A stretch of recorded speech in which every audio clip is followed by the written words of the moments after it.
খালেদা জিয়ার জানাজা পড়ানো নিয়ে আরেক দলে ফতুয়াবাজি শুরু করছে। কয় সূরা ফাতিহা পড়ে নাই, জানাজা কি হইছে?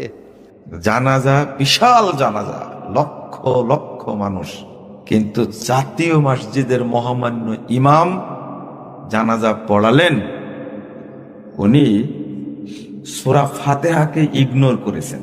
সূরা ফাতিহা না পড়লে সালাত হয় না, এটা রুকুন। পক্ষে বিপক্ষে দুইটারই যুক্তি এবং মতামত রয়েছে। কেউ একজন হানাফি ফিকা, আপনি তাকে বলতেছেন না তোমার নামাজে হয়নি, তোমার নামাজি বলে এটা বাতিল। এইটা সমাজের এক শ্রেণীর ফিতনাবাজ, ফিতনা ছড়ানোর জন্য সমাজের মধ্যে এটা বলে। প্রিয় ভাইয়েরা, সাম্প্রতিক আমরা দেখেছি কিছু মানুষজন এটা নিয়ে কথা বলেছেন। একটা কথা আপনাকে সবসময় মাথায় রাখতে হবে প্রিয় ভাইয়েরা, ইসলামের যে বিধিবিধানগুলি আমাদের সামনে, ফিকহি বিধিবিধানগুলো আমাদের সামনে আসছে, শরআন ইসলাম আমাদের কাছে সব কিছু আমাদেরকে জানিয়েছে। কিন্তু আমাদের যারা মুস্তাহিদ ছিলেন, আল্লাহ রসুল সাল্লাল্লাহু আলাইহি সাল্লাম তাদেরকে ইস্তেহাদের একটা স্তর বলে গিয়েছেন। নবীজি বলছেন যে বিষয়ে সুস্পষ্ট কোরআন সুন্নাহর পক্ষ থেকে দলিল আছে সেগুলো তো দলিল, এর বাইরেও কিছু বিষয় আছে, একই বিষয়ে দুই ধরনের আমল, তিন ধরনের আমল নবী করিম সাল্লাল্লাহু আলাইহি ওয়াসাল্লাম থেকে সাহাবীর দ্বারা প্রমাণিত আছে। নবী করিম সাল্লাল্লাহু আলাইহি ওয়াসাল্লাম রফুল ইয়াদাইন করেছেন, আবার করেন নাই। নবী করিম সাল্লাল্লাহু আলাইহি ওয়াসাল্লাম থেকে ঈদের তাকবীর ভিন্ন ভিন্ন এটার বর্ণনা এসেছে। এখন আপনি যদি বলেন এইটাই ঠিক বাকিটা বাদ, তার মানে আল্লাহর নবীর কোন সুন্নতকে আপনি অস্বীকার করলেন। আর ইস্তেহাদের ক্ষেত্রে নবী করিম সাল্লাল্লাহু আলাইহি ওয়াসাল্লাম বলছেন তোমরা ইস্তেহাদ করো, সঠিক করলে 2 সওয়াব, ভুল হলেও আল্লাহ 1টা সওয়াব দিবে। তুমি যদি সঠিক সওয়াব ইস্তেহাদ করো, সে কোন যুগ? খয়রুল উমুরি করনি সুম্মাল্লাযীনা ইয়ালুনহুম সুম্মাল্লাযীনা ইয়ালুনহুম, সালফে সালেহিনের যুগ পর্যন্ত শেষ। এখন ইসলামিক থটে আমাদের ফিকহ অনেকগুলি আছে।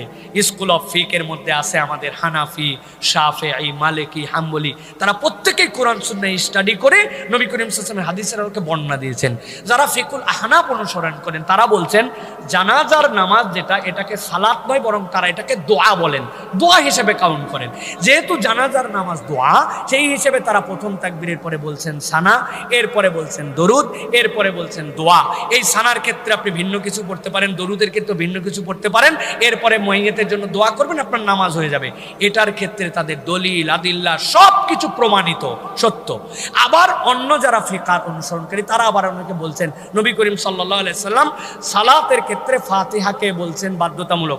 তাহলে ফিকহুল আহনাফ অনুযায়ী জানাজার নামাজকে দোয়া কাউন্ট করছেন, আর তারা বলছেন সালাতের ক্ষেত্রে তারা সূরা ফাতিহা বলছেন। তাহলে তাদের ফিকহ অনুযায়ী সেটাও হক, সেটা তারা পালন করবেন। কিন্তু কেউ একজন হানাফি ফিকহ, আপনি তাকে বলতেছেন না তোমার নামাজে হয়নি, তোমার নামাজি বলে এটা বাতিল। এইটা সমাজের এক শ্রেণীর ফিতনাবাজ, ফিতনা ছড়ানোর জন্য সমাজের মধ্যে এটা বলে। এখান থেকে আমাদেরকে বেঁচে থাকতে হবে প্রিয় ভাইরা। ইসলামের উদারতাটাকে আপনাকে উদারতার মধ্যে নিতে হবে। আপনি এমন একটা খাটাস মার্কা কথা বলে ফেলবেন, আপনি মনে